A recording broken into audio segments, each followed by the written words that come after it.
Hello and welcome to episode 15 of the Critical Twits Gaming Podcast. Today we're focusing on how board games, video games and tabletop role-playing games create memorable relationships as you play.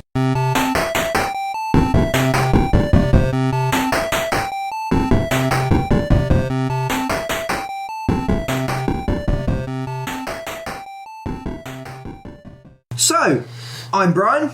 I'm Aaron. And I'm Colin. And thank you for joining us for our 15th episode. Today we're going to talk about how different types of games foster relationships within them and some of our favourite relationships in the various games we've played. We're also going to talk a little bit about the theory behind gaming relationships and perhaps some of the problems that arise from the way that games treat the way that characters interact within them. Yeah. This is almost very adult at this point. It is a little bit, yeah. We've had like the really childish YouTube gaming bit now we turn the podcast into mature intellectual talking bits. This is the critical bit. Yeah. Yes. I'd quite like to say that I'd like to say it was Valentine's Day that spurred me on to want to do something to do with relationships. And we're only going to be, 2 weeks late? That's fine. That's all right. Yeah-ish. But it wasn't. No. It was actually playing Unravel. Okay. Which is a new PC, PlayStation. I can't remember if it's on Xbox One. I think it is. I kind of forget the Xbox exists. That's bad, isn't it? Oh, good old Xbox. Yeah. Yes, playing that. It's a new 2D platformer that stars a little chap called Yanni. I think he's a chap. They call him a he. Well, yeah, okay. Who's made of wool. And he unravels and travels around. And it looks like he's absorbing memories. Okay. You climb inside photographs, or kind of appear to go inside photographs, in order to play the different levels. The game starts with an old woman who sort of drops a ball of yarn that turns into him. Okay. And it's got this really nice sort of feeling of talking about family, memory, the chain of memory, the unravelling of memory as you get older. All seems to be a very strong theme within the game. Metaphors. Yeah, I'm not happy when games are trying to teach me things. That's just not nice. Yeah, I don't want to spoil the game or whatever, but it got me thinking about how games do relationships, talk about families and romantic relationships and friendships and things like that, because it was very different. It was a very mature sort of take on those kind of things. Some people have called it pretentious. Yeah. It's kind of split opinion. I really, really enjoyed it. What did you think when you saw so the trailer, Aaron? I thought it looked... I didn't see any of that stuff with it, but I didn't see any of the... No, it just saw a little bit of wall yarn stuff. It reminded me of various indie games. It looked really nice and quaint and endearing in a lot of respects for some reason. Didn't really see anything positive or negative about it, to be honest. I really want to play it now. I haven't heard you talk about it a little bit and seen it play through. It's like, actually, this looks like quite fun. I mean, at its heart, it's a 2D platformer. Yeah. Starring a little man made of string, and using the fact that he's made of string, and he presumably goes all the way back to the house he starts on, even when you're on like level 7. Yeah. Because he keeps on travelling down the yarn. It's still that at its heart, but it has this dressing of memory. As you complete each level, you fill in a photo book. And the secrets are extra photos for your book, and the things that he collects. And it nearly broke my heart when I was. It's not a huge spoiler again. You collect an item at the end of each level, just a little thing, and he puts it on the front of the photo book, and he finds like a little red fishing lure. Yeah. At the beach. And the way he hugged it close before sticking it to the little to the book was really, really sweet. Yes, yeah, and it was really touching in a way that games don't generally do. No. Yeah. I mean, two space marines bro fisting because they've just decapitated a space mutant is kind of as deep as most games' relationships go. That's true. Yeah. Well, video game-wise, we are going to touch on role-playing games. Yeah. Maybe a little bit on board games, but board games are tricky. So we then had a discussion about this, and you came up, Aaron, we'll start with you. Oh. You came up with some other games that actually have a more mature take on relationships. Yes. So things that made me feel a connection or broach things somewhere. I think the first one I really wanted to talk about was Digital Love Story by Christine Love. Yeah. It's a little short, free indie game where you play somebody browsing the internet in 1987. in essence. Wow. Yeah. So you're loading up the old bulletin board systems, you have to dial in the numbers and things like that. It's a visual novel of sorts, so there's not huge amounts of interactivity. Mostly you just read messages, click links, or type in the numbers and stuff. Throughout the whole game, you'll be messaging loads of people on these boards as you're, learn to use the internet and meeting people and learn how to hack into things and stuff like that. You'll never ever actually type the messages you send to other people at all. You just get the replies back. Okay.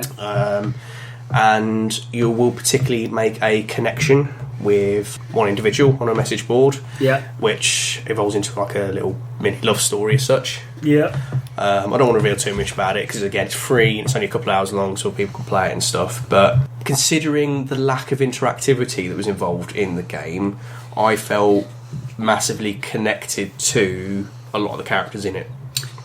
Okay. Especially considering I never actually said anything to them. But you got replies as if you'd said stuff. So like, I liked your response on that. That really made me feel like things. So your brain starts filling in the blanks. Filling in what you would have said. So you become that, is it Mary Sue or Joe Blogs or whatever it's called, when you've got a main character who's got no personality traits whatsoever. Alright, It's supposed to just embrace you. Well, that's in essence what this has done. Okay. But to a perfect degree, because you can only put yourself into that, because there's nothing else for you to process it from. This sounds a game about the creation of Tinder.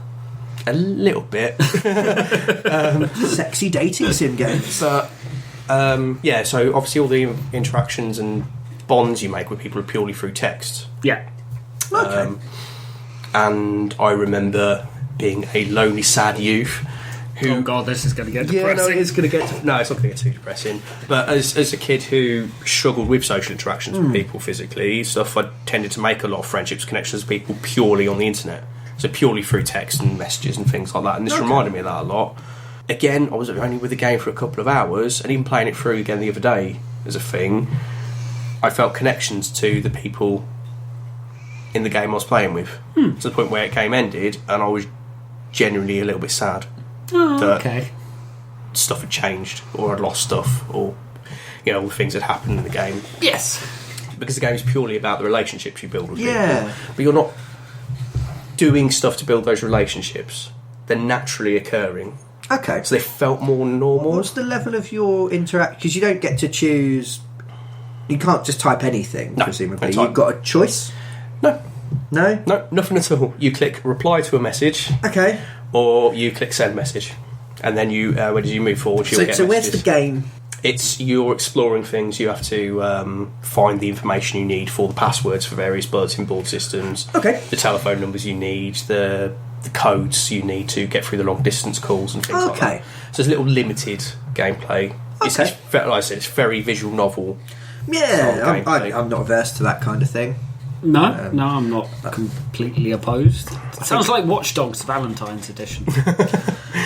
It reminds me a little, actually, because I've not played that. A game I played at Christmas time called Emily is Away. Yes. Which I told you about before. Is this the one you showed us where you sit there typing away on your keyboard? Yes. Yes, that's exactly what I was thinking. Yeah. This is very much like that. It's very serious. Emily is Away is available free on Steam right now.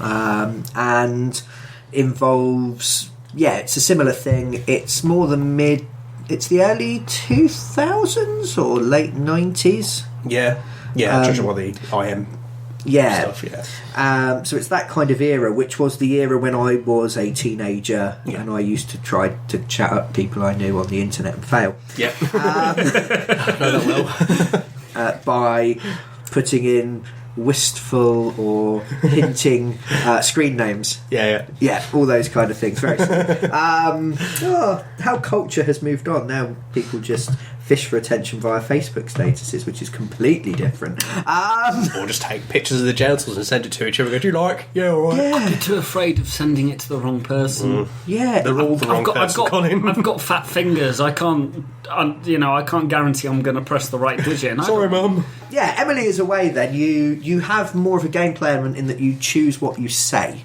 So you choose how you respond to things, and it comes up with. So you're talking to a girl called Emily over Instant Messenger, and you start off, you're in college, I think it's your final year. It's, what is it? When you're American, you're a senior. Yeah. Last year. So you're planning on whether you're going out on like a end of year party. Yeah. You're talking about your plans for the future and college and that kind of thing. And you can decide whether you're going to the party, whether you're not going to go to the party, whether you're going to be flirty, or when she mentions a guy she's meeting, do you get angry or say he's a dick, or do you say no? So you've got some gameplay in there, and it comes up and says Emily will remember that. And there's some limited sort of branching, not a lot, but some of the branching in what happens. And each sort of level, I suppose, only takes 4 or 5 minutes. You have to type as well. So you press any button you like, and it's like it comes up with the message that the character that you play is typing, who is nameless. Well, you name them. You put your own screen name in, and your name. So she sometimes refers to you as your screen name, sometimes as your name, and things like that. Quite nice. Yeah, nice touch. Each level is a year, so it moves things on a year, and you go off to separate colleges, and then you start to get hints of what may have happened in the year between. And there's kind of there's a romance there, so you don't have which you have some effect on. Yes, and I really enjoyed it. It was free, took 20 minutes to play. Yeah. I'm a very fast reader, though. If you're a slow reader, it might take a bit longer. Yeah. But yeah, really enjoyed it. It was really good. So it sounds like a similar thing, and it's exploring this theme of growing up. Yeah, and the relationships that you build and that kind of thing. Made me sad. Yeah. Is Digital a Love Story quite sad? Yes, it does make me sad. I mean, it totally explores the idea of making connections and falling in love with something that doesn't have a physical form, in essence. You know, just who they are to a certain extent. An internet presence. In essence, yeah. Yes. And yeah, I can't really say too much about spoiling it, unfortunately, but he's that's the trick with these games, is that if they're about relationships, it's about the story of that relationship, and you say too much and you spoil it, and you end up sort of hedging your bets. I found with it that because although you've got feedback on stuff, again, because you're not inputting the information you're giving to them, that you can develop that story your own way a little bit. You put in how you would react to something. They get, okay, I got that response. So I would have said something like this, obviously. Yeah, it's nice to play these sorts of games. We talked a bit about games growing up, maturing, becoming more diverse. And this is something I quite like. I know that there are certain groups that aren't particularly keen on that sort of thing happening to games. I would just say, if you don't like that sort of thing, don't play them and let us get on with it. Well, it's as simple as that. I mean, it's the same as movies and TV and any other art form. You don't like I like going to watch something like The Raid, where it's just a bunch of people kicking the crap out of each other for 2 hours. Yeah, exactly. But I also really like more in-depth intellectual films. I like documentaries. You know, I'm going to pick those ones. If I don't like them, I just don't watch them. Yeah. It's easy as that. And I don't like that sort of thing. I don't understand this defending games sacred space. Defending what? Games sacred space. That sounds really rubbish. Yes. Yeah. Glad, well to put that politely, because I struggled there for a second. I was like, no, don't say it. It's like there's no such thing as a sacrosanct game space. It is what it is. As long as you're interacting with it and doing something with it and you're enjoying it, who cares? Yeah. Just to talk more openly, in a wider sense for a second. Aaron, do you prefer in a role-playing game to be good or evil? Because that's how they generally break things down. I'm leaning more towards evil now. When I started, it was good. Oh, you were the goodiest two shoes that ever did exist. Because that's the safer option when you're playing with people you don't know, because you're still performing. At least for me, it felt like I was performing another side of me, because I wasn't quite used to pretending with somebody else. So you're being a better version of yourself. Yeah. Now I much prefer being the evil version, because I can explore things that I definitely wouldn't do or consider or think of doing in real life, and see why people think that way. Yeah. Colin? Evil, but in a lawful way. Okay. So, for example, if we were playing a historical game, I would play an Inquisitor from the Spanish Inquisition. So somebody that is completely and utterly evil but thinks he's doing it for good reasons. Yeah. I like those kind of characters. Why? they're more interesting. Yeah. I mean, if you think, say, Lord of the Rings, Yeah. Aragorn, there's nothing to him. He's a good guy. He's going to save the world. We like him because he hits things really hard, and that's about it. Yeah. But actually, it's not necessarily Lord of the Rings, but it's the bad guys in films and TV and books that always their reasons for doing the bad things, especially when they're justifying it that they're right. I find quite interesting because it makes you think, what happened to you X amount of years ago that makes you think that wiping out an entire city, for example, is a good idea? Yeah. I tend to like to play an outsider character, so I'd quite happily join you in your Inquisition badness if we were going somewhere where we weren't supposed to be. Yeah. Or I would play a new recruit, or I would play the little orphan child that hangs around for the scraps. Yeah. Yes. And I just realised pretty much every character that I play has been some kind of outsider figure. That's a good point. Now that you mention that, yeah. And I think it allows me to sort of stand off things and then explore them in my own way. Yeah. Yeah. So I don't start with a character that's got buy-in anywhere. I can choose what the character decides to buy into, what the character decides to get excited about or invest themselves in. You like the Amnesiac character from JRPGs? It's like you're exploring the world of brand new, and you can kind of not quite, because one of our roleplay group actually genuinely does almost want to do that every single time.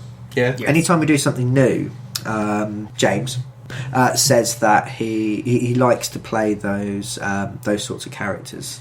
So he often plays sort of an amnesiac character, so that he doesn't have to do a lot of background reading, and he can again work out his relationships for himself. Yeah. I like to have a bit more of a perspective on things. So if I'm playing the street urchin type character, then I know I've got a hard background and I want to make sure I'm safe. Yeah. Or I might want to go back and help people out. Or if I'm playing a character that's a hideous criminal and therefore stands back from that, I know that I'm approaching it from a what can I get out of this, or such like kind of position, but still being able to sort of decide where I can all the relationships between people and things like that. Thinking about it, now that you've mentioned that with your characters, I think about 90% of my characters have been idealistic, but the wrong way. So they've always had good intentions, but they always end up doing the wrong things to go around them, and that's most of my characters. Like, I really like this, and this is good, and then I end up... And I will kill you to protect it! Yes, is normally what I end up... my poor characters being broken on the inside. Yeah. I think it's quite interesting because I feel that some of the people I know the best are the people I do tabletop role-playing games with. Yeah. Because you get to see different aspects of their personality. And yes, it's a game and you're playing a role, but I always feel that whatever kind of role they're playing exists within them somewhere. Yes. Yes. I don't think you I would find it very hard to conjure up a complete change of personality, but I might take an aspect of my personality and really bring that to the fore. Yeah. Yeah, you play what you know. Yeah, to a certain extent. I mean, you can't be empathetic towards something without understanding it in some way, even if it's only in a small format. Yeah. So, you want to play a violent thug. Well, you've had a fight once, and there's a part of you that quite enjoyed that winning the fight moment. So you embrace that in the character to overplay that. Yeah. And I think it's to understand why a character like that would carry on still liking that and not stepping away from it like you did. Maybe. Yeah. And something else I've spotted with tabletop role-playing is that characters, when you've got a brand new set of characters, so everyone's created a new character, you're playing a new game or a new campaign, or everyone died horribly, like in Mutant. Happens quite regularly. I tend to find, as your characters try to work out their relationships, you end up with quite a lot of conflict to start with. Characters don't get on, you're not doing that, I'm not letting you do this, I don't want you to do that, why are you doing this? Well, I'm a knight of this place and I'm not allowing this to happen on my watch. And then characters kind of even out over time. It's like with teenagers, testing the boundaries. Yeah, and I think that's part of the getting to know your characters, is that they have more of that conflict and maybe verbal sniping, and then they find a pattern. find a nice balance where they don't end up murdering one another, really. Does that reflect how real life works for you guys? I don't necessarily think I'm as hostile as I am in role-playing games. I think, like you said, we tend to overly push the boundaries. Like, we want to see how far that character's willing to push somebody else. And see where they are on the pecking order, almost, of things. Which, again, that kind of is very animalistic. I don't think I replicate that in normal life. At least I hope I don't.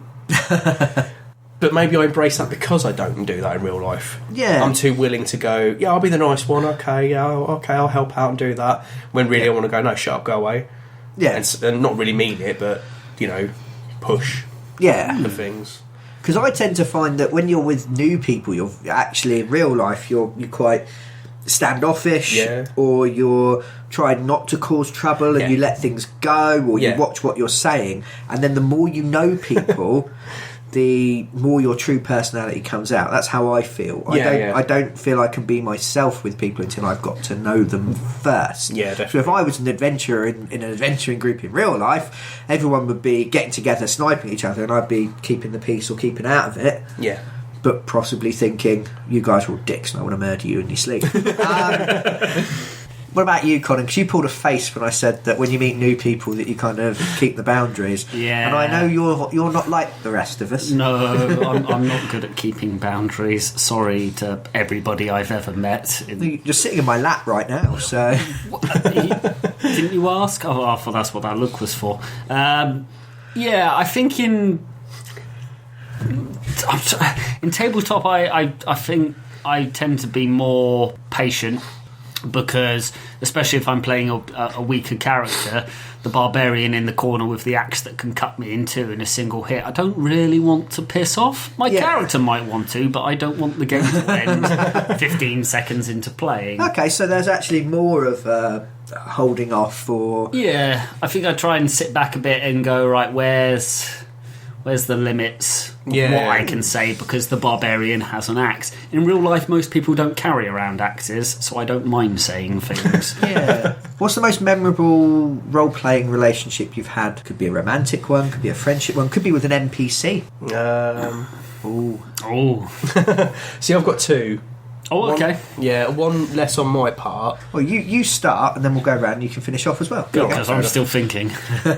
The very first game, actually, I played with Colin as the crazy old man. Oh, yeah, this was only one session, wasn't it? Yes. We moved on to something else. For that moment in time, it was very much like, oh, no, I need to look after this person. This person needs help. Yeah. And it felt character appropriate. I felt like I developed a little bit of something from somebody who just madly said something to me on a shuttle on the way up to trying to go out the way to defend somebody in a meeting room kind of thing. Yeah. I felt like that in a very short space of time developed into something, but... Yeah, I think it was because it was a very memorable character. You were playing a complete lunatic. An old alcoholic, very captain. Outspoken... Oh, that was the thing on my character sheet. For my little secret, it said I never knew how to drive a submarine. You just told other people how to drive it. I didn't think Captain Kirk could stick the Enterprise in reverse, could he? He just sits in his chair and overacts. Yes. Just surrounded Oh, by... no, we're going down. Just surrounded by chewed scenery. Cost a fortune. Yes. I've got one. Yes. Because you look confused, Colin. I'm going through all the characters I've ever played and going, there's too many. I've got two, actually, I could talk about. One as a DM and one as a player. Oh, do both. As a player, playing the character of Mouse, who was a halfling cleric of the goddess of death, but she was kind of the Church of England of death. Yes. She was... would you like some cake with your death? She was very nice, because the death goddess this was in a 3.5, it was a Pathfinder game. The goddess of death in that particular setting is also sort of the goddess of birth, so she was more a follower of the birth side, that kind of thing, but would come out with incredibly morbid things just occasionally. Happiest narcissist in the world. Yes. So I liked playing that character because it allowed me to be very cute and twee, and then very occasionally very, very, very dark. Yes. It did take her 12 levels to realise that the monastery she got kicked out of was followers of the evil side of the god of death. And she went, oh, that's why we must go back there and sort them out. Which I thought was hilarious, made me laugh.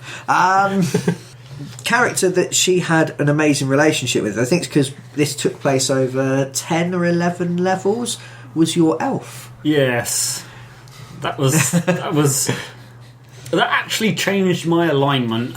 Yes! Yep, I went from true neutral to neutral good because Mouse kind of convinced me that actually it was worth fighting for someone, because I was just playing a bounty hunter, basically, who had a human bane bow because there was lots of bad humans out there and they were easy to claim bounty on, and then ended up helping to try and save the world.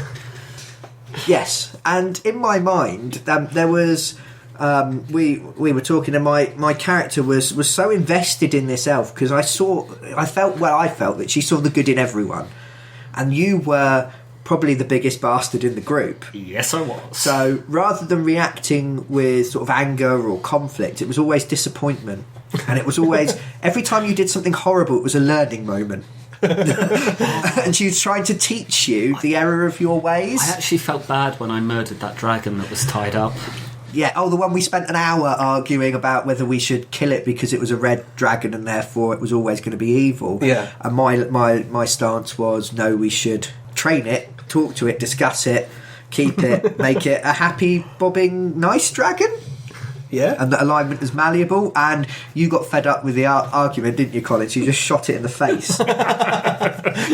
It did escape when I shot it in the face, in my defence. Okay, it escaped, they knocked it out, and I went, bugger this, and shot it, but it still escaped in the first place. Yes. But I felt really bad after that. Mouse was angry with me for the entire session. Yeah, and that was the only time she got angry with you. Yes, she refused to travel with me. Normally in our teleportation groups I always went with Mouse, but she left me behind and I had to travel with the rejects of the party. I felt bad after that. Yeah.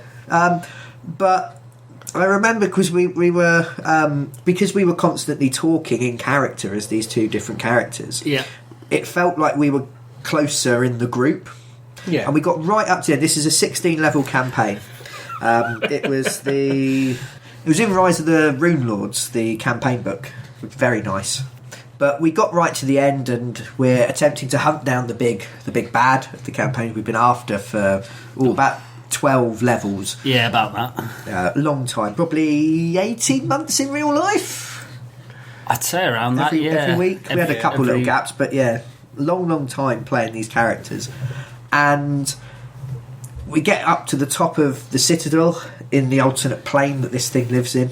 Try not to spoil it too much, but but it's been out. We went to its lair. Went to its lair, and there were loads of portals that we were teleporting around, and we got to what to me was very clearly signposted as the final portal. I'm pretty sure it was the final portal, and our DM lied to us. Yeah, and we're about to go through it, and this is like a life or death moment because out of character, I know it's the final fight in the whole thing, so gloves are off. Yeah. You can die, you're dead.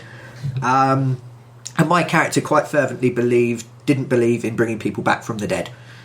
As a cleric of death, you were given to death. She did it once, and there was there's a big side plot with it. So she didn't believe in. She was like, if I die, leave me. Yeah.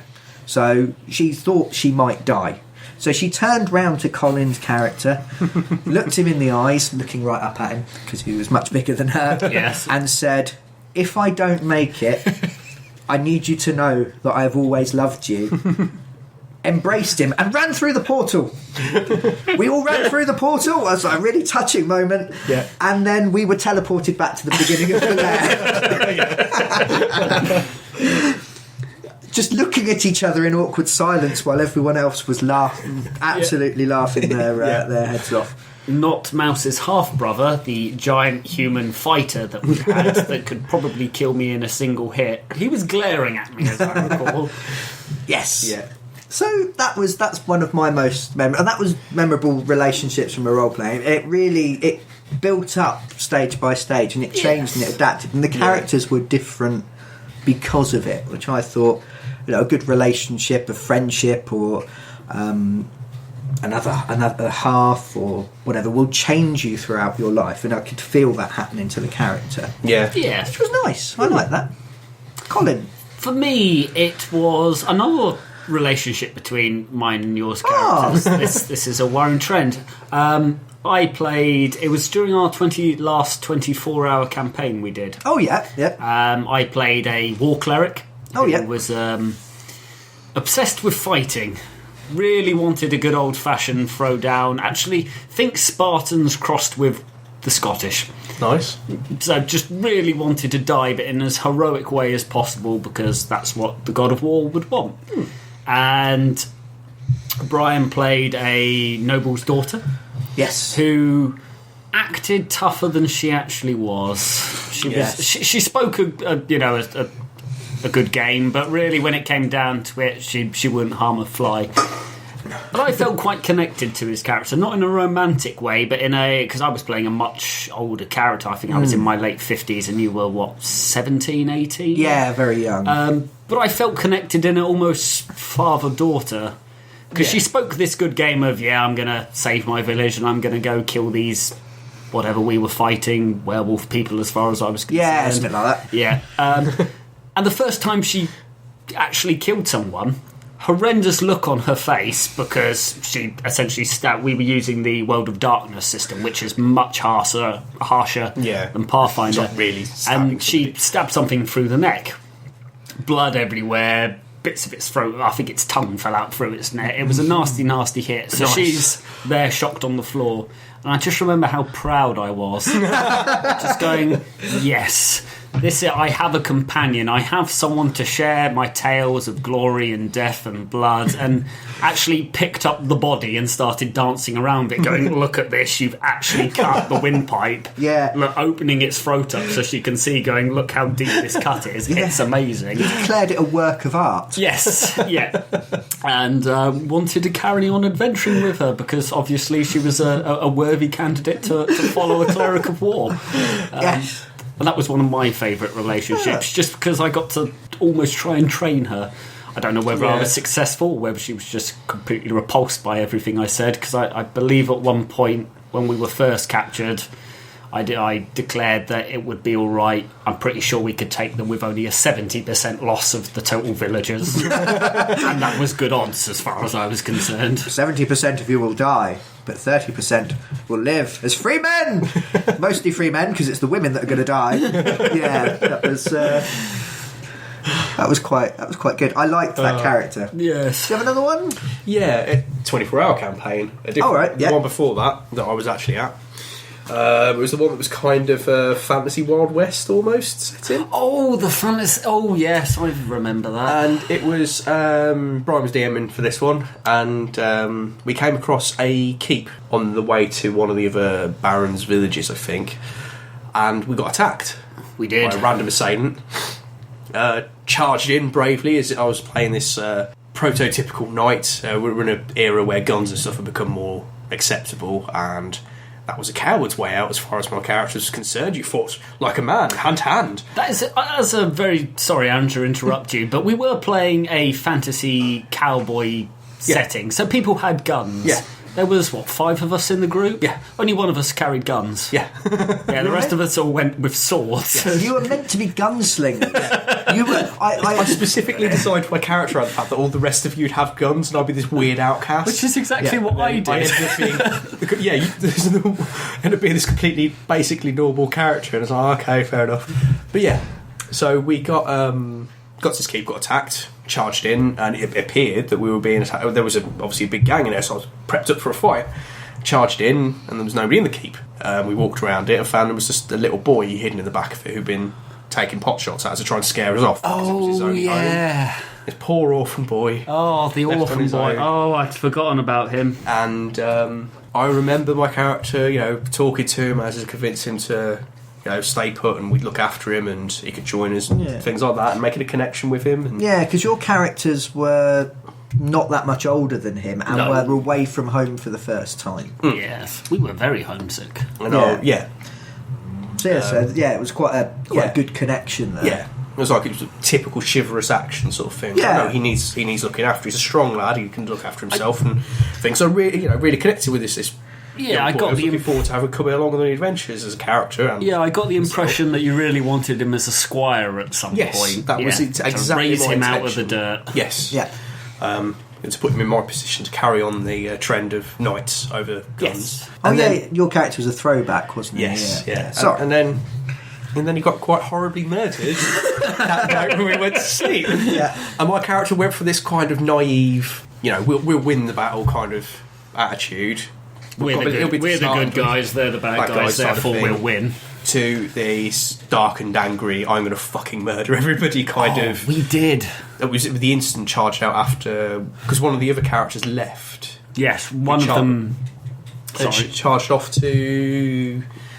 Well, they had another agenda in it, but towards it seemed like they'd been the one that murdered him. And they didn't. They were actually. I mean, this was a 24-hour charity roleplay game, so the guy who was playing the character was absolutely. Oh yeah, bless him. He was exhausted. He had no sleep the night before because he travelled down from Edinburgh to Peterborough. So what, 1 million miles? About a 7-hour journey. Yeah, in order to play in this to help raise money, and the poor guy was a zombie. So we were like, you know what, just. Yeah, so he went off, but it was deliberately kind of timed. Yeah. Yes, it was well timed. It was well timed, but my character felt, massively changed by that interaction.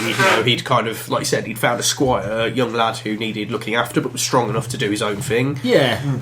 See, I then got brutally murdered behind me. I remember your characters actually. The first thing they did, because you hadn't really been in many fights apart from when you'd been attacked. Yes. You then stormed into town and started shooting the place up. We went to the barn and we wanted horses because we were going to chase after. Yes. And I revealed my hidden blade of death and doom and destruction and just threatened this poor barmaid with it and went, give us horses now. And then we ended up murdering half the I think town, we set fire to the stables, I think, on our way out. Yeah, we did. We see, I wasn't bothered that the kid died, but I was bothered that you were bothered.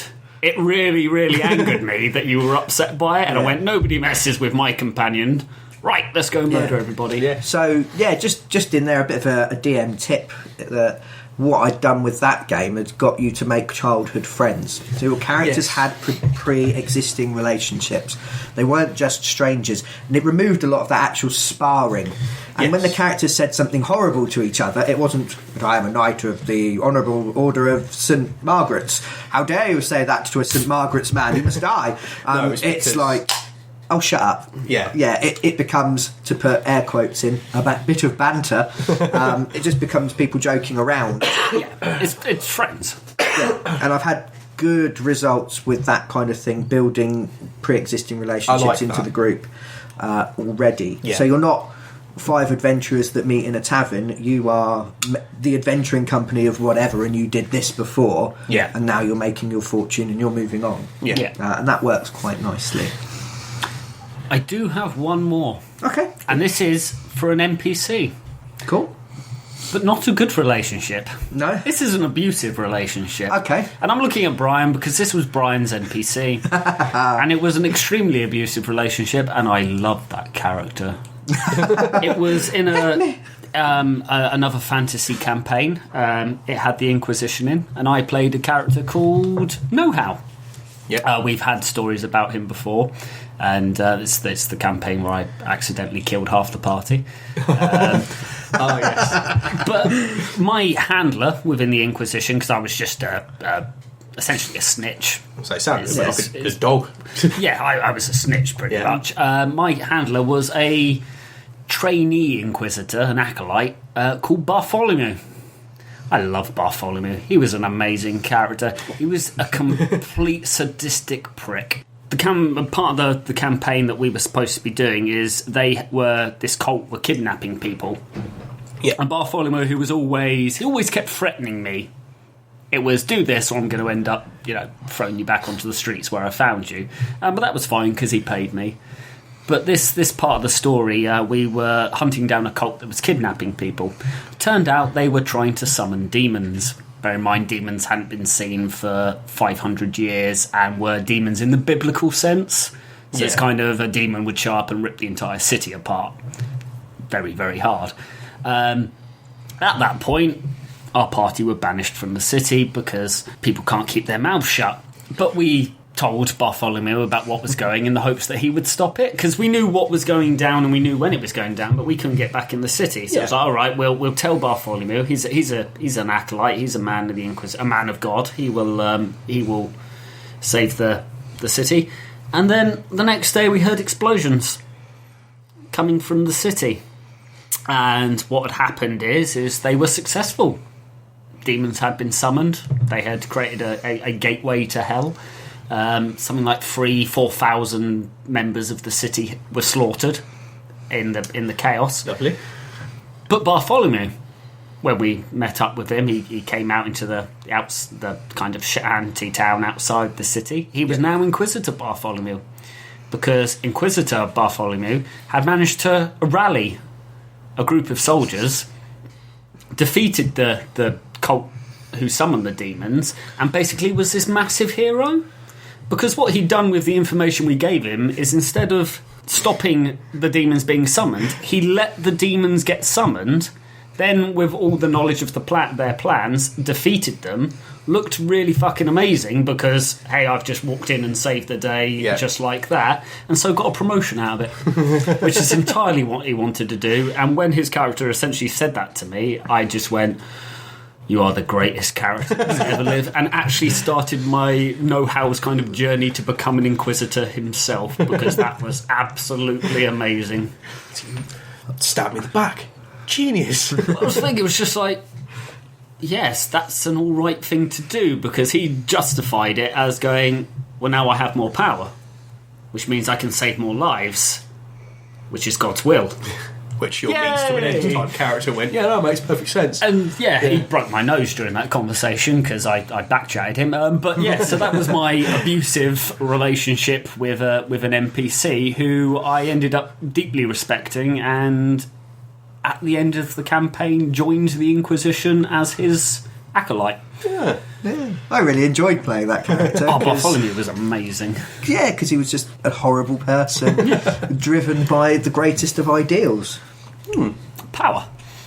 Yeah, but for what he felt was the greater good. Yeah, that character might have started off my trend for all other characters I play.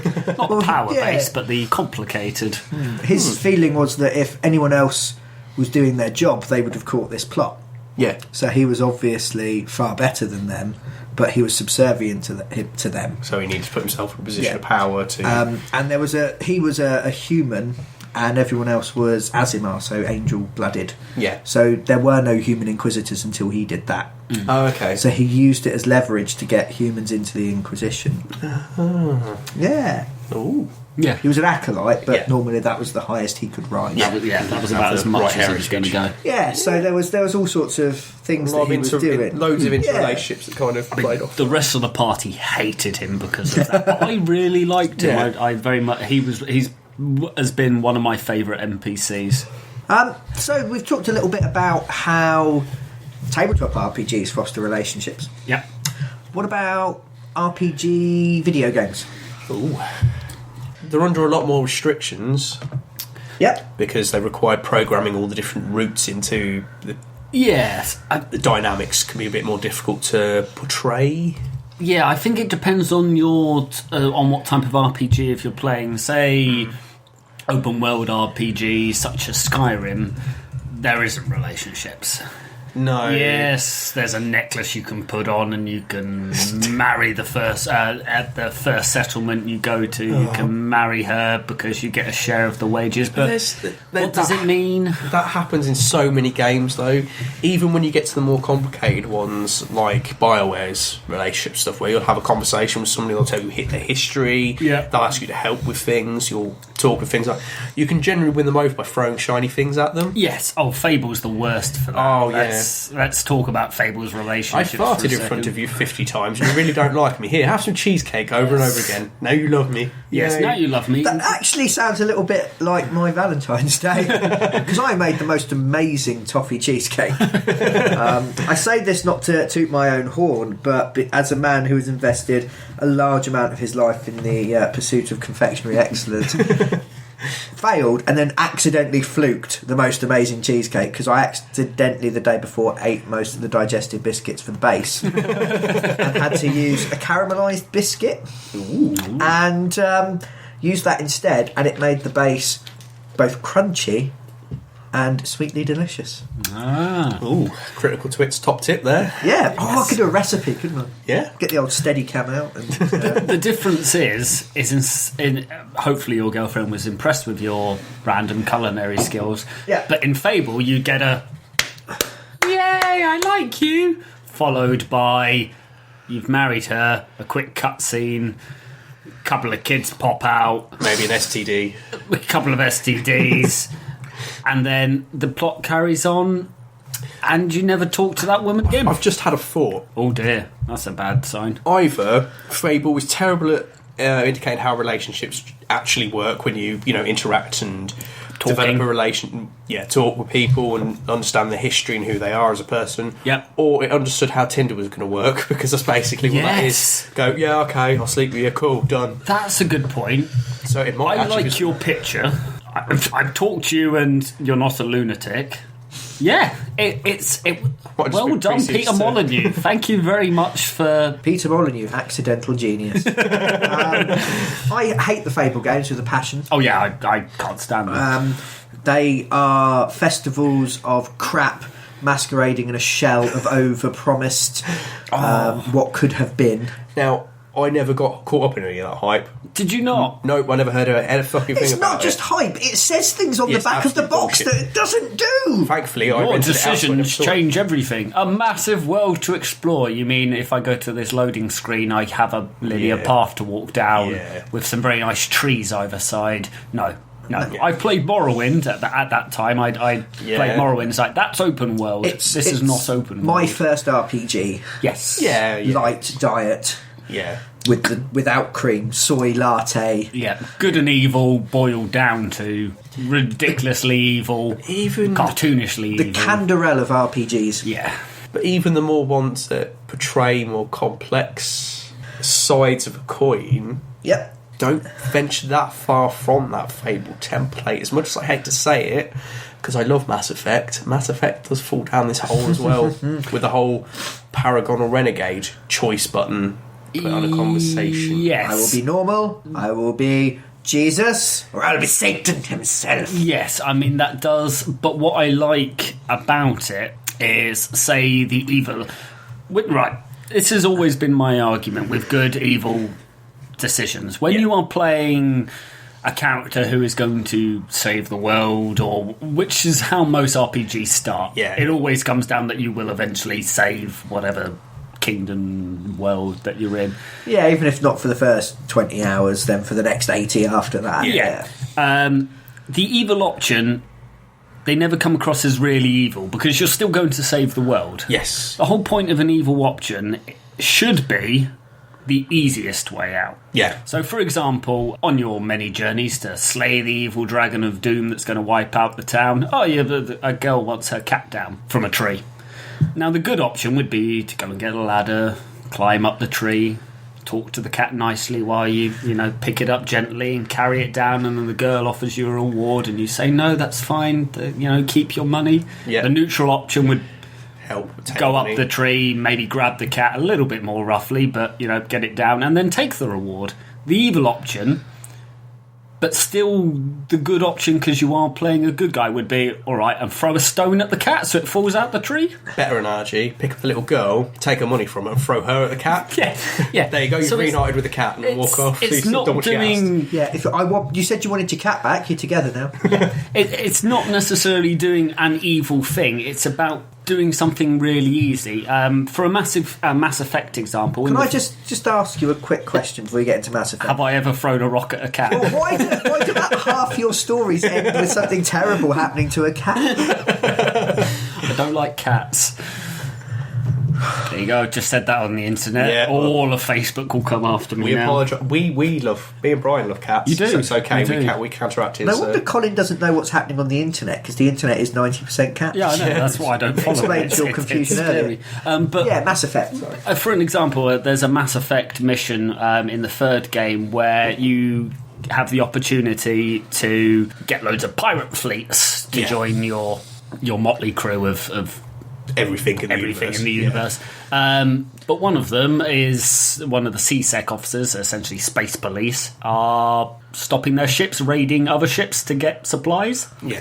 And he's made it his mission to kind of stop that happening. Now, the good option is to go and find a trade agreement so he can get supplies elsewhere so that they can carry on raiding supplies.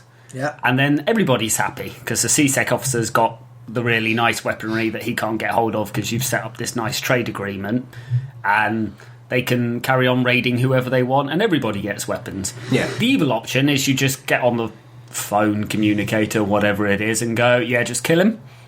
Yeah, cool. Which is exactly what I did, because I went, he's idealistic and he's not budging, and I have a galaxy to save. Take him out. Now, what I did is still considered a good thing because I'm saving the galaxy. You look at things at the greater good rather than the immediate good. Yeah. He was stopping me, and when it comes to a massive galaxy at war where all of creation is at stake, having ideologies is not necessarily a good thing. Yeah.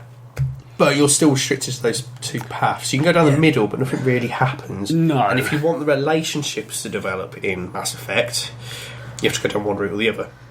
And you have to say exactly the right thing at exactly the right moment. Yes. Or you have to give people things, or, do something things for them. There's no spontaneity to the connection you will feel within the characters. I like the relationships. I like the long-term development of some of them. Tally particularly, because this is such a taboo because you could kill her and things like that about interacting with her in any genuine format sort of thing, connected with her physically. You tend to make a bit more of an actual, what it felt like a genuine connection with her throughout those games. Yeah.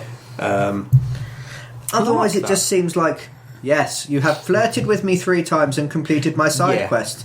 Let us now be naked. Yeah. And that's how a lot of games seem to break down. If you say the right thing, act in the right way, and do stuff for someone, or give them things, or in some way do what they want you to do, or what you think you want them to do. Your benefit is a relationship, and it makes it feel as if love is something to be bought. Yes. No offence to that, but isn't that kind of all relationships in real life as well? Well, not degrading anybody from any gender here, but if you say the right thing, do the right thing, and kind of be who they want to be, you can get relationships. Yeah, it is possible to manipulate another person. It's why we've got people. I mean, like that. I will say computer games are far easier because it's press X to say that you have. It's a psychopathic tendency. Yes. Surely there has to be some kind of spark there, something beyond just this person is nice to me, because you guys do nice things for me most of the time. Yeah. Well, yeah. We've never had sex because that's not the way we're wired. I know. No. It makes me so sad, Brian. But yeah. So, it seems to me, it seems to be perpetual. I suppose games in a certain way are a wish fulfillment. Yeah. Yes, it's all a power fantasy, being something or somebody with. In the same sense that you could pull a trigger and blow somebody away really easily, you want to be able to develop a relationship with somebody really easily in the game. Yeah, you want to be things want to be streamlined and quick. If you're being rejected in real life, you don't want to play a game and get rejected in that. No. But it just seems to me it makes relationships too transactional. Yeah. They feel. See, I'm not normally fussed by relationships in games. I will quite happily sacrifice any character at any point to get what I want because I tend to play psychopaths. Yeah. But I love Mass Effect for its relationships. I think they're amazing. Yeah. I was a dick to everybody in that game. I played the same character through all 3 games, and I role-played in a particular style that went, I will ask you something, I will ask you nicely. If you don't do it, I'll shoot you in the kneecaps. Okay. If you don't do it again, I'm going to murder you and everybody you've ever spoke to, because that's how I played it. But I was always nice to my shipmates, because that's important for morale. Yeah, I was the same, actually. I felt genuinely connected to half my crew. Yeah. I was in a free game relationship with Liara. Yeah. Yeah. I'm monogamous even in gaming. So in the wish fulfillment world, basically, all you really ask for is that she's blue. Yes, I do. Physically and metaphorically. Yeah. No, I will agree with you on that point. I mean, especially Mass Effect 2, because the end mission's kind of a suicide mission, and unless you've done everything perfect up to that point, it's very easy not to. Yeah. You'll lose people. And the writing is very good in the game, so you do feel a little bit of a spark and connection with characters you've interacted with in various ways. I hated the ending of that game so much, because most of my crew died, that I loaded a 15-hour-old save and replayed. Well, that's because you're rubbish. Because I didn't realise that there was a timer ticking down once it says you need to go and do this. I went, this is a computer game, I'll just complete all the side quests. Dear. So I completed the game the second time with a much lower crew, a much lower level crew, it's much harder, but everyone's fucking survived. Yeah. And I was like, yes! Yes! All of mine survived. Yeah, same here. But there was genuine tension during that entire scene, because I knew they could die.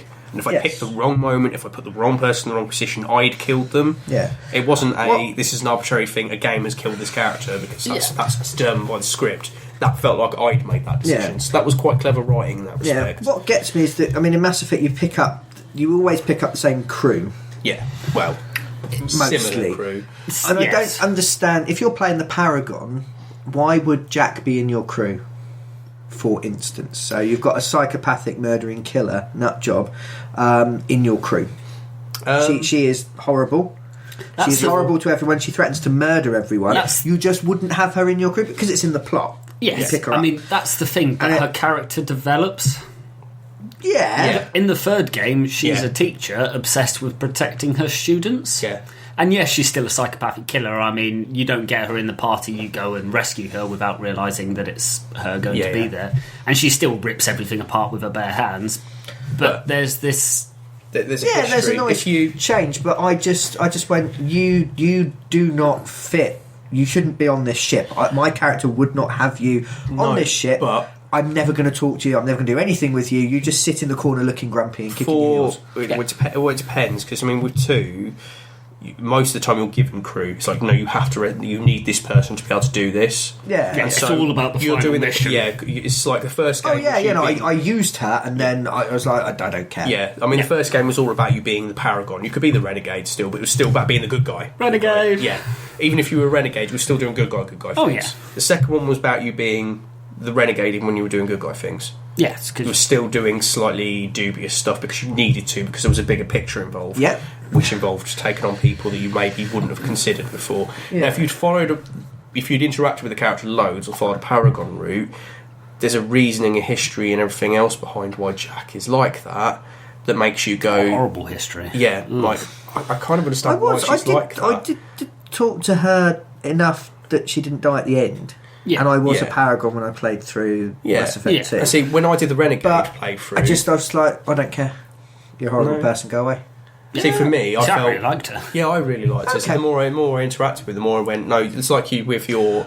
Okay, this is an evil character's doing it for what they feel is a good reason. Yeah. And when she justified herself, I went, what you're doing is still wrong, but I can kind of completely understand why you felt you needed to do these things. And then when, like Connor said, in the third game, she's kind of... I'm not going to say redeem herself in this sense, but she's gone... That wasn't the right way of doing things. I know how to help other people now. I just sometimes feel with role-play games, going all the way back to like the old isometric PC role-playing games, all the way up to, say, Fallout 4, which has just come out, relatively speaking, They seem to want to cater to all play styles. So there's a set of companions for the good guys, a set of companions for the evil guys, and there's kind of some in the middle that you could have in both.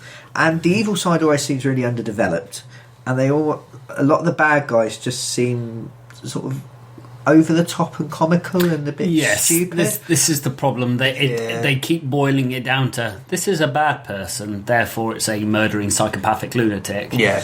Not maybe has a tragic backstory, but is still a murdering psychopathic lunatic, rather than the one going, "Oh, you just stole from that person. That's all right. We need to because we're on a top secret mission with life and death." So it makes sense. There's very little ambiguity.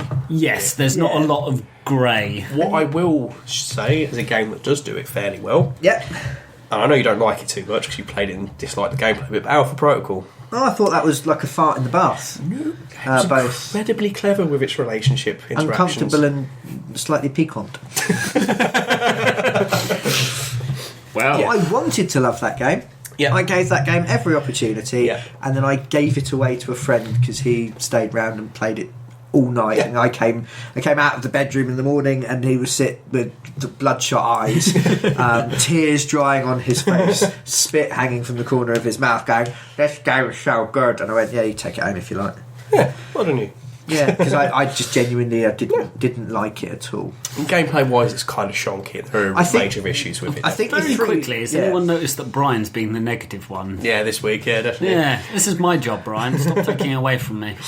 Maybe I just don't like relationships. Get off my land. But yeah, the relationships in Alpha Protocol are a lot more nuanced and... Oh, really? Yes. How far did you get into it? It felt like a really bad spy novel plotted by a 12-year-old Tom Clancy on cocaine. The overarching thing, It was insane. And it was ridiculous. It was like, gritty spy sim. And then you have a comic book end boss with a jump pack and a rocket launcher. Yeah, the ending was shit, yeah. The whole game was just so tonally inconsistent. We haven't said that for a while. No, we haven't. It was just so completely off. And you had a choice between being Jason Bourne, who is a dullard. Yeah. You could be Jack Bauer, who is a psychopathic douche. Or you could be James Bond, who is a sociopathic douche. Douche. So I had three varieties of arsehole, and I didn't want to stick my tongue in any of them. So what? You didn't have to stick to any of those. That's the whole point. And then I felt like I was just a horrible manipulative. Yeah. It calls you a manipulative person at the start of the game. It says that, but you don't have to be. That's the thing I quite like about it. You can spend the game. Why would you not? It's fun. You've got an option to explain. So obviously, you've got the three character archetype options in a conversation that Brian talks about. So you've got the James Bond suave option. I'd be Jack Bauer.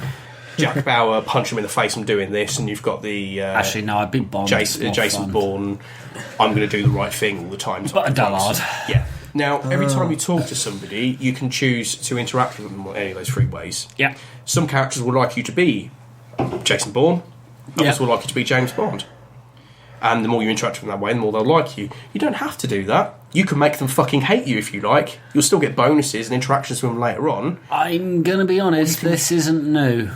No, it's not new, but it's done well. Knights of the Old game. Republic did that. Very similar, yes. It had a light side and dark side, and you could actually influence people to the light and dark side depending on... Yeah. This has more depth to it, though. Yeah, I mean... There's more options available as you interact and talk with people. Each person... 3 instead of 2. Kind of, but you don't have to stick to saying, right, this character likes me being professional, so I'm going to be professional all the time. You can differentiate between the three. Depending on what you want out of that person. And not every interaction you have with that person, say you're talking to, I think it's Westfield, which is the main chief of the Alpha Protocol system, right? He likes you to be professional and do the job. He likes you to be professional and do the job all the time. So you can talk to him, be professional all the time, and he'll really like you. You can talk to him, be suave and irritating, and he hates that, and hate you all the time. But not every interaction you have with him is going to want you to be either one of those to get a reaction out of him. Sometimes you have to dip and change between it to get it to give you different information. But isn't that changing the personality of your character and then Well, to a certain extent. I mean, if I'm interacting with Brian, I'm not going to sit here and be nice to him all the time. Generally, I am, because he's my friend and I like him. But if he's being a bellend, I'm going to be an arsehole to him. Or if I want to get a reaction out of him for something interesting, I might alter my reaction to something. I might not mean what I say, but I'll alter what I'm saying to elicit a reaction. So and you this game the kind of manipulative replicates. person. Yes, but you're a spy. You're supposed to be manipulative. That's kind of the point. Yeah, all right. The plot is very much a comic book silliness at times. Now this is coming That's an from insult to comic books. I think it was that. Okay, dire. is it as bad as MGS5? Worse. Oh my god! Right, At times. I'm going to be. It actually is very similar to Metal Gear Solid in that it tries to be gritty and realistic, and then it will occasionally just go, and now you're in a world where anything is possible. Ah, look, there's a whale made of fire. And then it'll go back to being, and now you must sneak into the base. Like, I just want a whale made of fire and just squash it on them and kill them. Shut up. But Ultimate recovery system. I read the webpage on that once. What? The reason I like it so much is that the interactions, relationships you have with people are remembered. So if you piss somebody off at the wrong moment, that'll stick with them like it would do an actual person, and they'll interact with you slightly different. You come across the CIA at one point, you can sneak through and completely ignore them like they advise you to do. We could run and punch a shit out of them in the face, but you'll come across repercussions later in the game for it. But you'll get rewarded. But it might help you in other respects because you don't want CIA helping you there, so it pisses them off. So no matter what you do, it gives you a bonus and also gives you a negative side to everything. Right. There's relationships in that as well, as in like sexy terms relationships. Yes. Yeah. Is that again a case of just saying the right thing at the right time to the right person? This lady likes James Bond. She would be all like, "Hey, James Bond." From what I remember, for the most part, yes. You've got the sad face on. Yeah, it's not perfect in that respect. How you interact on missions does alter their attention. You know, if you go around killing everybody, certain of the characters are just not going to associate with you because you're a psychopath. If you wander around trying not to kill everybody, certain characters will like you more for that, and the relationships will develop because of that. That feels okay. Just to tug on that thread a little bit then. Yeah. Because I feel that actually, although yes, it's a game and it's wish fulfillment. Yeah. I think that this idea of having a system where if you do the right thing at exactly the right time, you can have anyone that you like. Mm-hmm. I think that mirrors some very, very dark aspects of real life where there are systems and methods and such like that men, and it is men, sadly, will use on women. Yeah. So this idea of, say, negging, where people will say horrible things to women to try to appear aloof, and apparently that's meant to make them like you. You're supposed to say something that sounds positive but is actually negative. Oh yeah, I've been accused of that all the time. I keep trying to tell them, no, I'm just being horrible, but... Are you flirting with me? No, I really don't like you. That's what I keep saying, but they don't get it. So... I don't like the idea of something that reflects that, because I think that's a very horrible, damaging way to view other human beings. Yes. I don't like it at all. And I think it's actually quite a disgusting way to behave. And I find it uncomfortable when a system in a game comes down to that. Now, I'm not sure what else they could do necessarily. That's the one problem. Yeah. From a psychology point of view, and I'm not a psychology student, so I think Aaron is. He does something involving psychology. Yes, so he does ology. Yes, squared. he does all the ologies are the same, so it's fine. God, I wish they were. Most of these relationship building games where you say the right thing at the right time, and you get the girl or boy, depending on what your game you're playing, they're all set in quite stressful circumstances. So Mass Effect, it saves the galaxy. In Alpha Protocol, you're doing something or other with whales that aren't on fire. But they're all in quite stressful situations. Now, in most films, in stressful situations, the couples always end up together. Or the protagonists, the male and female, always end up together. Now, in some way that does mirror real life, because... put two people through joint stressful situations and it does form a bond. Yes, because much they've got a stronger common goal or a common enemy. It's that bond again. There is something that's connected them. The thing is, it can be a if I'm right in saying this, kind of, you can end up with feelings for somebody that don't really exist because of the situations you've shared.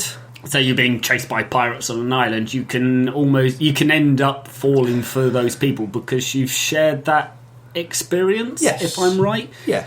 Well, I view the games like that. We're running around together saving the world. Yeah. Nobody else understands the shit we're going through and the people we're losing and the harsh decisions we're making. Now, the relationship might not last because you'll get to finally peacetime, which is post-game, and go, oh god, we have nothing. All we have in common is the fact that we once slaughtered a bunch of people together. But going to the inquisitorial keep where you're trying to save the world in something like Dragon Age, and giving them the necklace that you found and talking to them about their daddy issues. Yeah.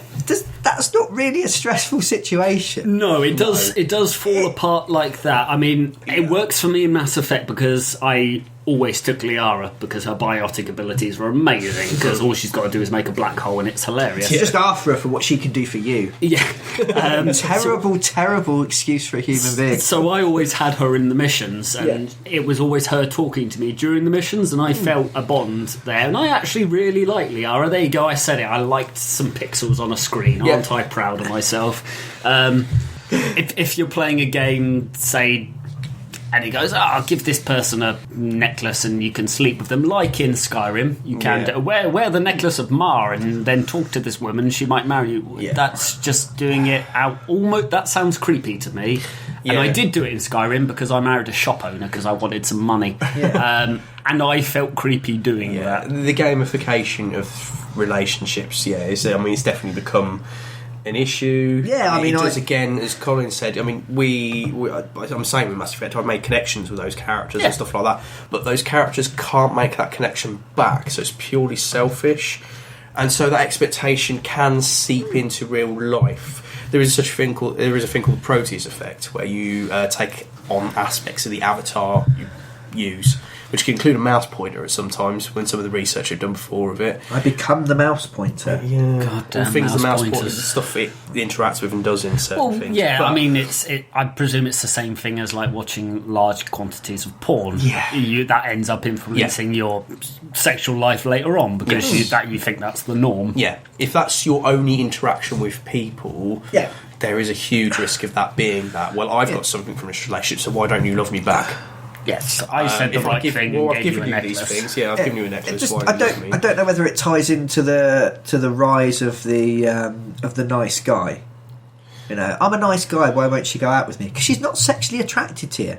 Yeah, That's life. Get over it. Be her friend. Yeah, Don't be nice in order to have sex. yeah. Be nice. Just be nice to people, and if it happens, it happens. And if it doesn't, then you've made a friend. But being nice is really hard.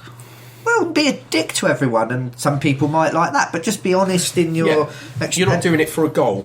Yeah, you're doing it because I like that person. It's fun talking to them. I'll be nice. It feels like there's people out there that go, well, I hung out with her every other night for a month, and I talked to her about her sad daddy issues, and I gave her a present. Why isn't she blowing me? Yeah. It's like, because she's not sexually attracted to you neckbeard idiot. Yes. And I just. I don't know whether I'm reading too much into games or whether they're a reflection of that or whether it's just a limitation of the system and the limitation of games themselves. For me, I'd say that's a limitation of the system in the same way that characters can only go, yay or boo to what you do is because we don't have the programming or the processing power to deal with those type of consequences. AI that could react to you. And I don't get fussed by relationships in a game and having a romantic relationship because I don't like that. What I quite like is the friendships that develop. I like to see the relationships between other characters. Has anyone here played Catherine? Yes. Yeah. Because Catherine is a very odd game. Yes. Because it's part puzzle game, which involves you climbing upstairs, rearranging blocks and trying to not fall off the bottom of the screen. It's like a sort of, what's it like? Do you remember, is it Karushi, where the cubes used to roll towards you? Yeah. It reminds me of that, but vertical rather than horizontal. Yeah. Right. It feels like that, where you're moving blocks and you're positioning and you're trying to climb away from this monster that's trying to eat you in your nightmares. The other half of the game is a dating simulator where you play an idiot who has a lovely girlfriend, but she's pressuring him to settle down, and he's a giant overgrown man baby, and he ends up cheating on her He cheats on Catherine with a K, with Catherine with a C. Yes. At least it's easy to remember the names, I suppose. Yeah. And it gets very weird. And there's a serial killer murdering people in their dreams. There's a bunch of sheep you meet in your dreams that are actually representations of real people if you pay a lot of attention. It's very odd, very, very surreal game. Yeah. But you get things like texts in that game. You decide how to respond. Yeah.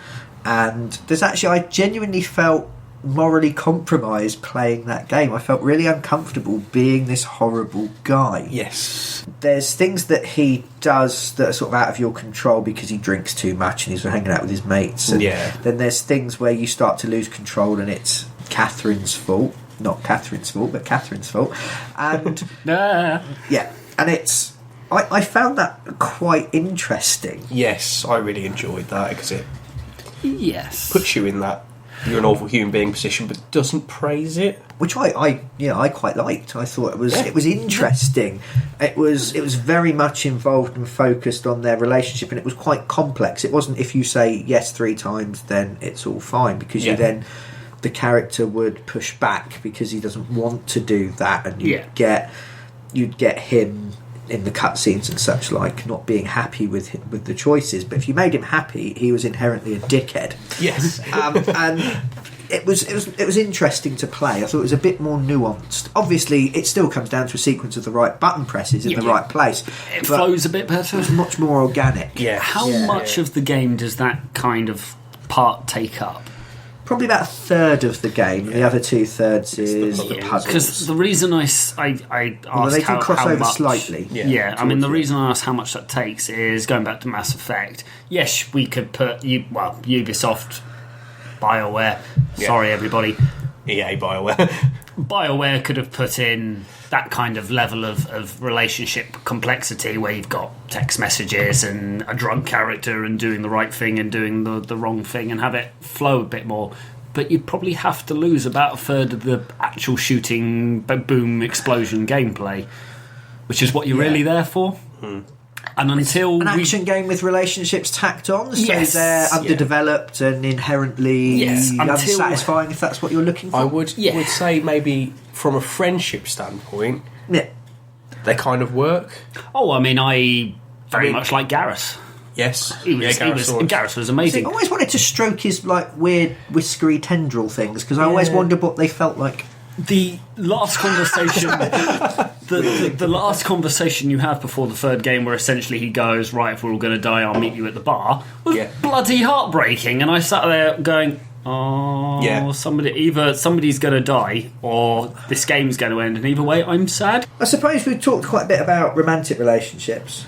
One thing I have noticed, and friendships, a bit of friendship. One thing I've noticed is other relationships coming into games. You've got sibling relationships being explored. I'm thinking of Gone Home. Yeah, and you've also got the rise of the dad simulator. Is this like the octopus game where Octodad? No. I'm thinking of The Last of Us and Bioshock Infinite, very, very specifically. Yeah. In that you play a father figure to a young girl, and that seems to be a rising trend in games, possibly because the people making them or the people consuming them are aging. Yeah. I'm never going to have kids, so I found that quite an interesting thing to explore through gaming. Yeah. I don't have siblings, and feel thankful for that every day when you guys tell me all about the terrible things that they've done, and how difficult it was growing up. I had all of my parents' love, and that's why I'm a dick today. But no, I just found those quite interesting because they're relationships that I'm not going to have, yet I can still explore through the medium of games. Which I found quite interesting. I think my relationship with towards other people. A blue lady in space is something I'm not going to have. Well, when we finally meet blue people in space, you'll be very empathetic towards them and understand them. Probably not. That was a persona. I'm not very good in real life. I wasn't listening. I was just looking at the boat. If they were cynical, grumpy blue people in space, you might become their king. I'd love a cynical blue planet somewhere. Yes, siblings in games. That's I'm thinking specifically of Gone Home. I again, just sort of brainstorming this earlier. I remember the relationship in Baldur's Gate 2 between the main character and Imoen. Oh, yeah. Being very sort of a sibling relationship. You were raised together in this place called Candlekeep. You left together and then you kind of fight on together and you're kind of the same age. Yeah. And she does turn out to be vaguely related to you. She's a half-sister, but through your father that's a god. Oh, yeah. Yeah, so she is your sister. Yeah. And I absolutely... You could kick her out the party if you really wanted to. Yeah. But I absolutely adored Imoen. She's my favourite character in the whole series, bar Minsk and Boo. And the love that giant tattooed man has for his tiny hamster friend is one that will never be equalled in gaming.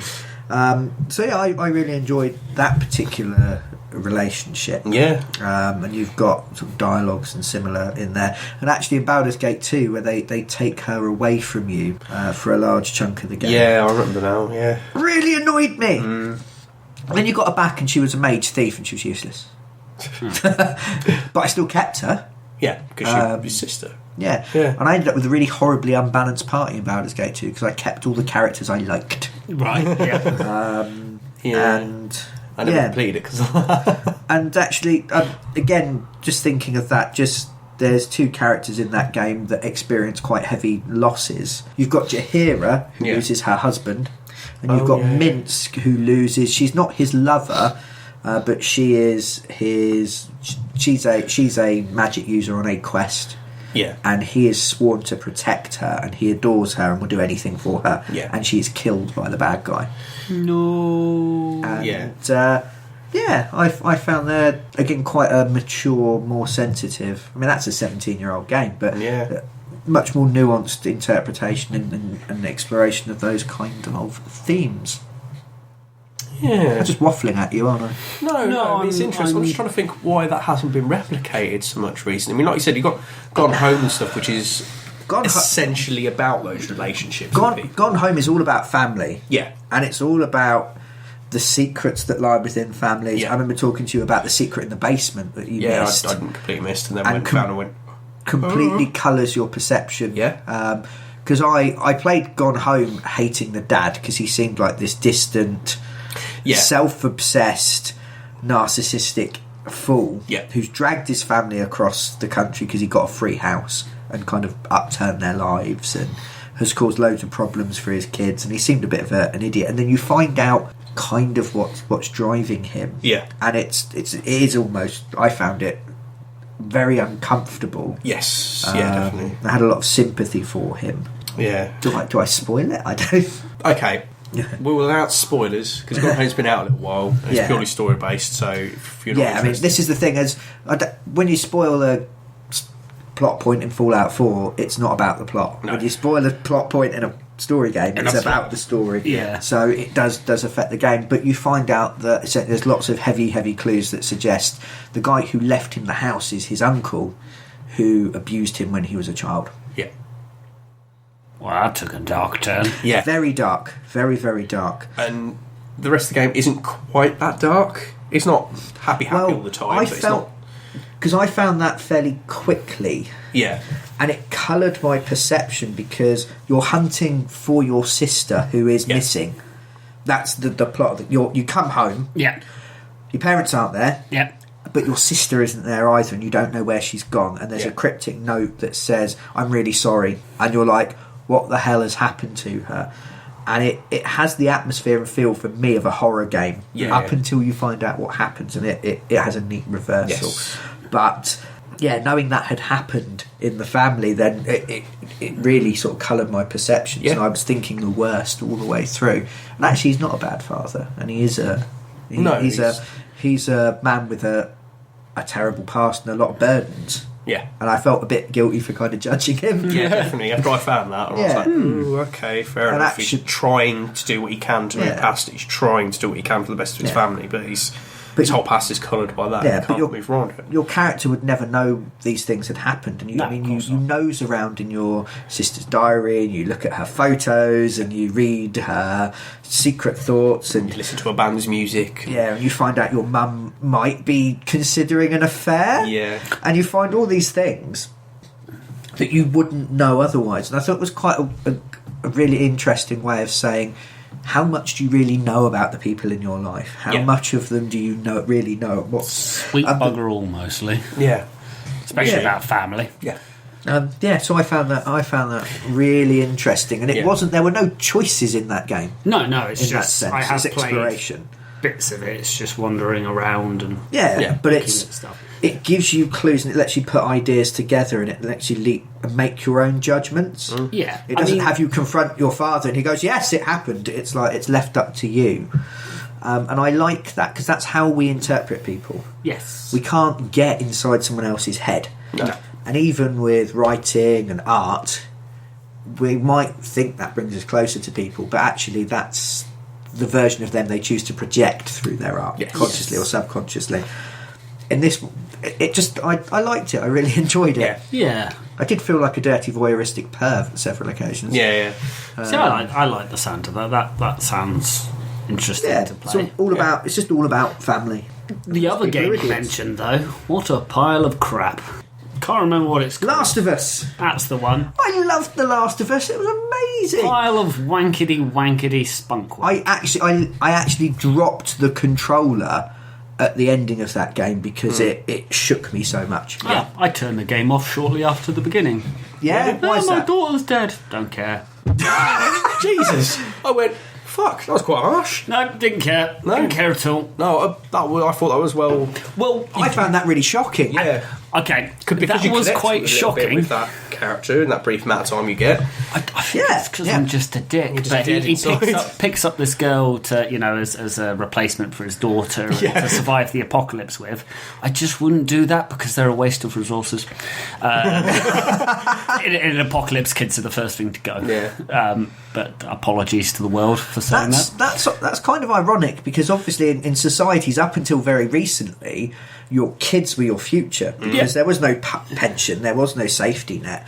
So unless you reproduced and actually, grew some of the buggers up into adulthood without them getting killed by plague, cholera, the guys who live over the hill that dress slightly differently and have weird accents. Unless you manage that, you'd get to old age, which was probably about 27, and you were lucky. you'd just be killed. Or Yeah. you'd die, and there would be no one to look after you. You wouldn't be able to pull your weight. You'd become a burden. Yes. You'd be killed off by evil proto-Collins from the past. So, I think it's quite interesting that you take that viewpoint. Yeah. Really, what you want to be doing is getting as many of the orphaned, homeless, lost children as possible and training them up to think of you as some kind of heroic father figure stroke god and creating some form of giant army. That's how a cult starts. Yes. In The Last of Us. I'm going to bring it back to the game you were talking about originally because I feel quite sad inside. Basically, Who am I if you have associating kids and the world ends, don't leave your daughter with me. use them as firewood. Remember when we assigned alignments to everyone and you gave Colin a nice alignment? Yeah, I did, didn't I? Yeah, do you want to change that? Yeah, Shall I massively go now. back and edit that? Just one last thing then. I'd say that we could all do this. The video game character or the board... We didn't really touch on board games, but they're different. We'll come to them next. we covered this before with board games that it's almost impossible Because it's people there in front of you. Yeah. Unless it includes role-playing elements, Yeah. which then become a role-play. A role-play, game. yeah. Just to say, the video game character I felt most attached to was a great big kind of doggy-cat thing Yeah.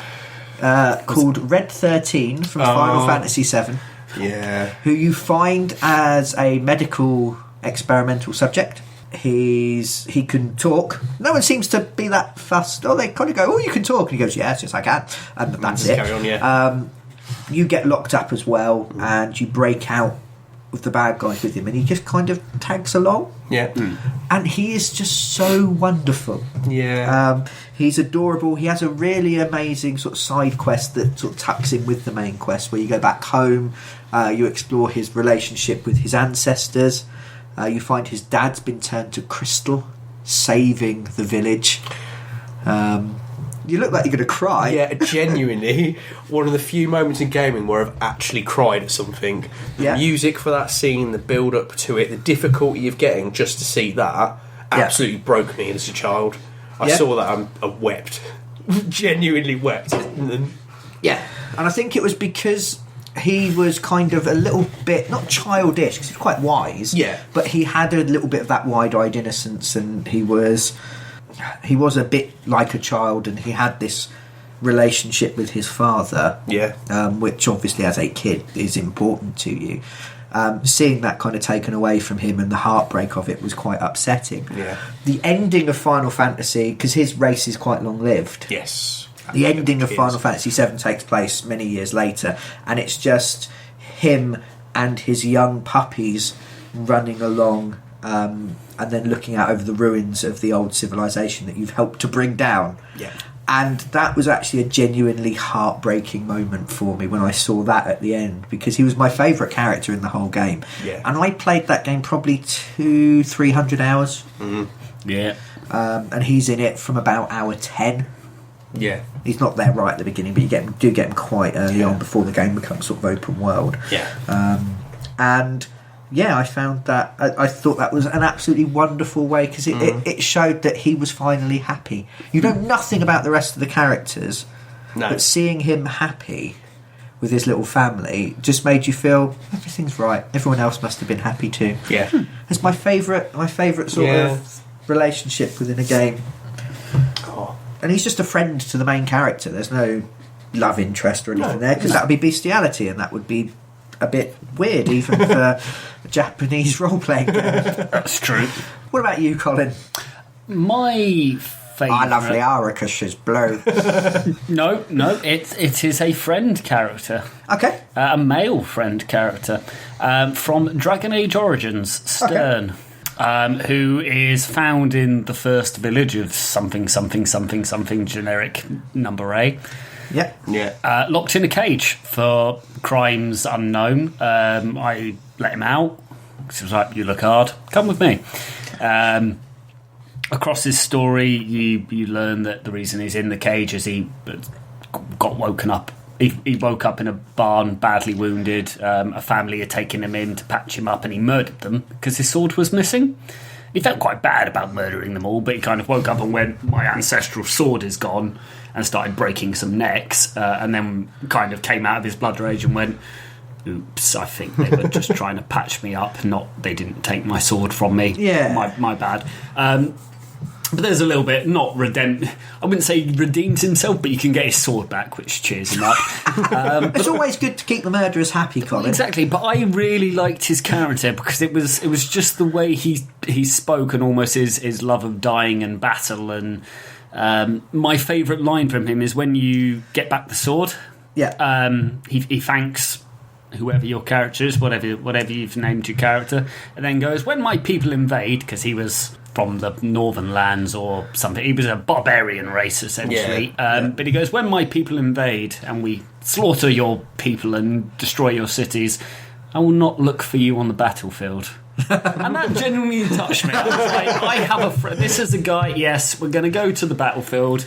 We're going to be fighting one another as enemies, and you're not going to look for me. This is a friendship moment. And I really like that. Okay, cool. In a slightly psychopathic way, but that was touching, Colin. I felt it didn't make me cry, I'm going to admit, but I did kind of go, "You're the kind of character I'd quite happily follow around with." There are tears streaming down my face, but they're tears of fear. Excellent. So that's us. We've talked round the issues of relating to relationships in video games, role-playing games. If you've got anything to add, you'd like to mention anything, if you think we've gone completely down the wrong path, we'd like to tell Colin that he's a heartless, evil man. Press X to love me. Then please feel free to leave a message. Leave a like. You can follow our SoundCloud, or you can subscribe to our YouTube channel, where you can also find some of our gaming videos. We've been looking at some retro games recently, which you might enjoy if you're into that kind of thing. So thank you very much for listening. I've been Brian. I've been Aaron. And I've been Colin. And until next time, bye. Bye. Bye.